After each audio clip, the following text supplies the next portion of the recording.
Elon Musk, founder of SpaceX, PayPal, Tesla, the Boring Company, Starlink, owner of Twitter, this week took the time to found another company, this one called X.AI. The official purpose of this company is to understand the true nature of the universe. It's a pretty big task, but we know that Elon Musk was involved in the founding of OpenAI, which then created ChatGPT. So, why would he create a new company to compete with his previous company? We're going to go into that and more in today's AI Capitalist. Hi, I'm Evan Goldstein. I'm a licensed professional engineer and a data scientist, and I created this channel to bridge the gap between the computer scientists and mathematicians on the one hand, and the makers, the doers, and the deciders on the other, to bring artificial intelligence into the business community to help enhance profitability and create more value for clients. So back in 2018, Elon Musk was actually on the board of OpenAI. He had been warning for some time about the potential dangers of artificial intelligence. I'm in favor of AI regulation because I think advanced AI is a risk to the public, and anything that's a risk to the public, there needs to be some kind of referee. That referee is the regulator, and so I think that my strong recommendation is to have some regulation for AI. Well, I think there's a real danger for digital superintelligence having negative consequences, and so if we are not careful with creating artificial general intelligence, we could have potentially a catastrophic outcome. So now I think there's a range of possibilities. I think the most likely outcome is positive for AI, but that's not every possible outcome. The idea behind OpenAI was to create a venue, to create a location where these technologies could be developed in an open and transparent way, such that any potential dangers or hazards that he was concerned about would be addressed and seen for what they are. Yeah, so I've been thinking about AI for a long time, since I was in college, really. It was one of the things that, the sort of 4 or 5 things I thought would really affect the future dramatically. It is fundamentally profound in that the smartest creatures, as far as we know, on this earth are humans, is our defining characteristic. Yes. We're obviously weaker than, say, chimpanzees and less agile, but we are smarter.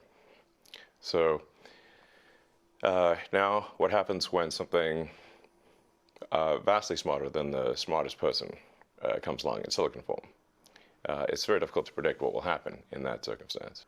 It's called the singularity. It's, it's a singularity like a black hole, because you don't know what happens after that. So over time, OpenAI continued to develop and became more and more closed, less transparent. It began to cooperate with Microsoft, developed the ChatGPT chatbot that we're all so familiar with. It became very profitable, and good for them, but the transparency was lost. I do think that there's some, look, it does seem weird that something can be a non-profit open source and somehow transform itself into a for-profit closed source. I mean, this would be like let's say you funded an organization to save the Amazon rainforest, and instead they became a lumber company and chopped down the forest and sold it for money. And you'd be therefore like, well, wait a second, that's the exact opposite of what I gave the money for. So if it didn't work out the first time, why would it work out the second time in creating a company? Well, I think that there's an admission here that the train has left the station. It's not something that can any longer be regulated. Why is that? Regulators and politicians tend to be about 3 to 4 years behind the general public, behind what's going on in the real world.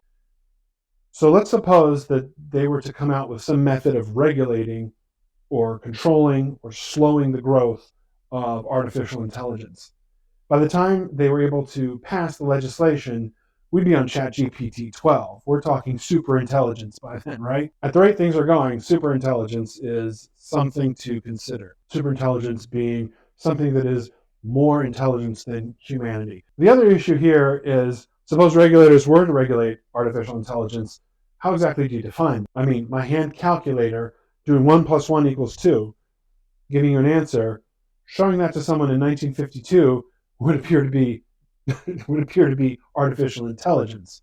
Now, for us, as we've watched technology develop with smartphones, computers, etc., our expectations have become greater and greater and greater. So, to be considered artificial intelligence, it used to be that a computer was expected just to be able to play chess. Now we expect it to beat the best player in the world every time. So I think in the creation of X.AI, this is almost an admission by Elon Musk that it's not really possible to regulate AI. Even if we suppose that the United States government were to outlaw all development of all artificial intelligence systems, there's 193 countries out there, and every one of them has the right to legislate and control the development of technology within its own borders. So there's almost a competition between countries because many of these countries don't share Western values or have some level of hostility toward the main places that AI is today being developed. So we have this free marketplace of ideas out there, a free marketplace of venues, a number of companies getting into this industry in many different locations. I think this is kind of an admission on his part that the idea of regulating artificial intelligence hasn't really succeeded. Now, the other thing that's interesting here is talk that X.AI might be aiming more toward the development of general artificial intelligence. So if you've ever talked with ChatGPT, one thing you'll notice is that it doesn't really know the answers. You can ask it a reasonable question, get 90% accuracy, and then 10% complete loonbat nonsense. Sort of like talking to a guest at a party who's ranting and raving and sounds like he knows what he's talking about. But then as you start to pick apart his words, you start to understand he doesn't know a thing. He's just saying what everybody in the room wants to hear. This is probably why engineers aren't invited to parties more often. There's been talk of merging the large language models that govern chatbots like ChatGPT with knowledge models into a single entity. Now, if X.AI were to engage in this process, this could result in some very, very interesting developments. So stay tuned.